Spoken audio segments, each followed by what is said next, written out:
இப்போதான் நம்ம சேனலுக்கு நீங்கள் முதல் முறையாக வரீங்கன்னா தயவுசெய்து கீழே இருக்கிற ரெட் கலர் சப்ஸ்கிரைப் பட்டன் அழுத்தி சப்ஸ்கிரைப் பண்ணிக்கோங்க. கூடவே அந்த பெல் பட்டன் அழுத்தி ஆள்னு கொடுத்துக்கோங்க.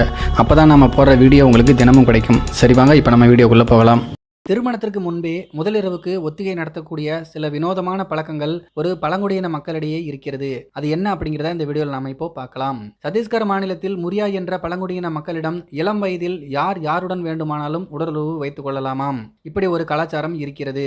இந்த உலகம் முழுவதுமே ஒருவருக்கு ஒருத்தி என்ற கொள்கைதான் முற்றிலும் ஏற்றுக்கொள்ளப்பட்ட ஒரு கொள்கையாக இருக்கிறது. குறிப்பாக இந்தியாவில் திருமணம் என்பது ஒரு முக்கியமான விஷயமாக பார்க்கப்படும். திருமணத்திற்கு முந்தைய உறவு மற்றும் திருமணத்திற்கு பின்பு வேறு நபர்களுடனான உறவை முற்றிலும் தவறாகவே கருதுகிறார்கள். இப்படிப்பட்ட நிலைமையில்தான் இந்தியாவில் இருக்கக்கூடிய ஒரு குறிப்பிட்ட சமூகம் மட்டும் திருமணத்திற்கு முன்பு பலருடன் உடலுறவு கொள்ளும் பழக்கத்தை வைத்திருக்கிறது. சத்தீஸ்கர் மாநிலத்தில் அதிகம் வாழும் முரியா மற்றும் கோண்ட் என்கின்ற பழங்குடியின மக்கள் மத்தியில் தான் இப்படி ஒரு பழக்கம் இருக்கிறது. பலருடன் உடலுறவு கொள்வது என்பது இந்தியாவில் முகம் சுளிக்கும் ஒரு விஷயம். இது மட்டுமல்ல, திருமணத்திற்கு முன்பு உடலுறவு வைத்துக் கொள்வதும் இந்தியாவில் ஏற்றுக்கொள்ள முடியாத ஒரு விஷயமாக இருக்கிறது. ஆனால் இதை கோண்ட் மற்றும் முரியா பழங்குடியின மக்கள் வேறு மாதிரியாக பார்க்கிறார்கள். அந்த மக்கள் கோட்டூல் என்கின்ற ஒரு இடத்தை அமைத்திருக்கிறார்கள். அங்கு திருமணமாகாத அல்லது திருமணம் நிச்சயமாகாத ஆண் மற்றும் பெண்கள் மட்டுமே செல்ல அனுமதி. அங்கு செல்லக்கூடிய ஆண் அல்லது பெண் தனக்கு விருப்பமான நபர்களுடன் உடலுறவு வைத்துக் கொள்ளலாம். யார் யாருடன் உடலுறவு வைத்துக் கொள்ள வேண்டும் என்கின்ற எந்த ஒரு தடையும் கிடையாது. அந்த சமூகத்தில் பிறந்து 10 வயதை கடந்த யார் வேண்டுமானாலும் கோர்ட்டுக்கு செல்லலாம். இந்த இன மக்கள் சத்தீஸ்கரில் மட்டுமல்ல, மகாராஷ்டிரா, ஆந்திரா, மத்திய பிரதேசம் உள்ளிட்ட மாநிலங்களில் சில பகுதிகளிலும் வாழ்கிறார்கள்.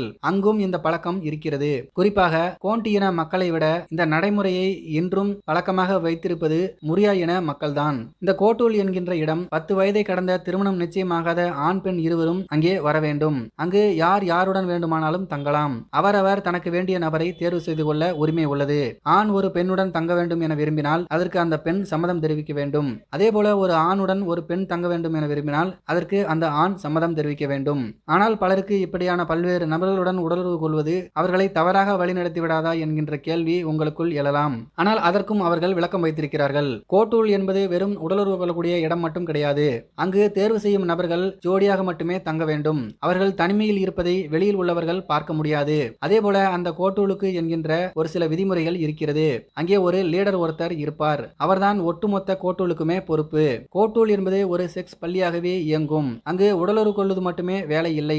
அங்கு சுத்தமாக இருப்பது எப்படி, மற்றவர்களுடன் நாம் இடங்களை பகிர்ந்து கொள்வது எப்படி, ஒழுக்கம் என்பது என்ன, பொதுநல சேவை என்பது என்ன உள்ளிட்ட பல விஷயங்கள் கற்றுத்தரப்படும். இந்த விஷயங்கள் எல்லாம் கோட்டூலில் சரியாக கடைபிடிக்கப்படுகிறதா என்று பெரியவர்கள் கண்காணிப்பார்கள். இந்த கோட்டூல் துவங்குவதற்கு என்று ஒரு நடைமுறையும் இருக்கிறது. முதலில் ஒரு வெளியிடத்தில் ஆண்கள் எல்லாம் ஒன்றாக குழுமி இருப்பார்கள். பின்னர் அனைவரும் வந்த பின்பு பெண்கள் உள்ளே வருவார்கள். அவர்கள் வந்ததும் பார்ட்டி துவங்கும். பார்ட்டியில் ஆண்கள் எல்லாம் இசை கருவிகளை வாசிக்க அதற்கு ஏற்றார் போல பெண்கள் நடனம் ஆடுவார்கள். குறிப்பாக மந்திரி மற்றும் ஹூல்கி என்கின்ற 2 வகை நடனங்கள் இருக்கிறது. இந்த விஷயத்தை அந்த குழுவின் தலைவர்களாக இருப்பவர்கள் தீர்மானம் செய்வார்கள். ஆண்களுக்கான ஒரு தலைவரும் பெண்களுக்கான தலைவியும் இருப்பார்கள். அவர்கள்தான் அன்று யார் யாருடன் இருக்க வேண்டும் என தீர்மானம் செய்வார்கள். இந்த தலைவர்கள் எல்லோருக்கும் சமமான வாய்ப்பு கிடைக்க வேண்டும் என்பதை உறுதி செய்ய வேண்டும். இந்த நடனம் முடிந்து பின்பு ஜோடிகள் பிரிக்கப்பட்டு அவரவர் தன்னுடைய ஜோடிகளுடன் கோட்டூல் உள்ளே சென்று விடுவார்கள். இப்படிப்பட்ட நிலைமையில் நள்ளிரவில் அல்லது யாரும் எழுந்திருக்காத அதிகாலையில் கோட்டூல் உள்ளே இருந்து பெண்கள் அவரவர் வீட்டுக்கு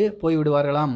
இந்தியாவில் திருமணத்திற்கு முந்தைய உடலுறவு மற்றும் சிறுவயது உடலுறவை மக்கள் தீவிரமாக எதிர்க்கக்கூடிய நிலைமையில் இந்த பழக்கம் இந்தியாவிலேயே இருப்பது பலருக்கு ஆச்சரியத்தையும் வியப்பையும் ஏற்படுத்தி இருக்கிறது. பலர் இந்த பழக்கத்தை நிறுத்த வேண்டும் என கோருகிறார்கள். பலர் இது சிறந்த நடைமுறை, இதை பரப்ப வேண்டும் என சொல்கிறார்கள். இதை பத்தி நீங்க என்ன நினைக்கிறீங்க அப்படின்னு சொல்லிட்டு உங்க கருத்துக்களை கீழே இருக்கிற கமெண்ட் பாக்ஸில் தெரியப்படுத்துங்க. மேலும் இது போன்ற சுவாரஸ்யமான வீடியோக்களை பார்க்க நம்முடைய சேனலை சப்ஸ்கிரைப் பண்ணிக்கோங்க. நன்றி, வணக்கம்.